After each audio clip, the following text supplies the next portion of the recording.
So what's up mga par, nandito ulit tayo ngayon. Ito lang part 2 na ating video na pangangawat dito sa Live Russia. At ako nga pala si Boy Tikas.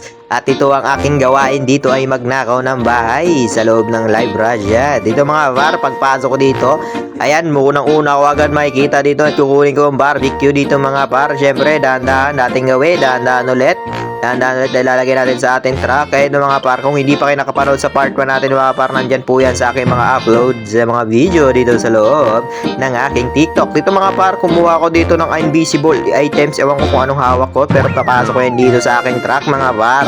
Tapos nga dito mga par, kung sunod kung aking kukunin ay aking Mickey. Dahan-dahan tayo dito, baka marinig tayo na may-ari ng bahay at matawagan tayo ng pulis at makulong tayo. Pero dito mga par, yan, smooth naman ang aking pagnanakaw. At dito, kumuha ako dito sa loob ng kwarto ng aking boss. At ayan, kita nyo ba dito par, itlog dala-dala ko. Nabibento pala tong itlog mga par. Ang swerte no, may bahay dito may itlog. Ang laki ng itlog niya boss. Ayan mga par, kumuha ako ng telepono dito sa loob ng bahay. At makikita natin dito ang aking pagnanakaw na smooth na veritable. Ito yung pinaka-merp dito mga par, nandito sa loob ng tab. Ayun, no, tatalon ka pa kasi par, tapos maghirap lumabas ka kasi bawal tumalon kapag nakahawak ka ng item. Siyempre, ang andito ng aking video. Panoorin nyo to guys hanggang dulo. Bye bye, love you.